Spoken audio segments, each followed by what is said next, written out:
ঠাণ্ডা দিনত আপোনাৰ মূৰত উফি হোৱাটো স্বাভাৱিক কথা।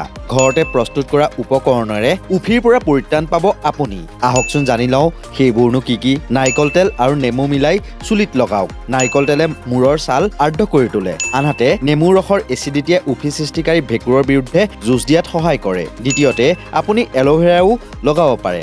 এল'ভেৰাই ঠাণ্ডা কৰে আৰু খজুৱতি আৰু শুকান হোৱাটো কমায়। চাহ গছৰ তেল ঘঁহিলেও আপুনি উফিৰ পৰা পৰিত্ৰাণ পাব পাৰে। চাহ গছৰ তেল ইয়াৰ শক্তিশালী এণ্টিফাংগেল গুণৰ বাবে জনাজাত। দৈ আৰু মৌ মিহলাই লগালেও উফি কমিব আপোনাৰ। দৈত থকা প্ৰ'বায়'টিক আৰু মৌৰ মইশ্চাৰাইজিং গুণে উফি কমোৱাত সহায় কৰে আৰু মূৰৰ ছাল হাইড্ৰেট কৰে। নিমপাত পানীত ডুবাই গৰমাই ঠাণ্ডা কৰি মূৰ ধুলেও উফি কমিব আপোনাৰ।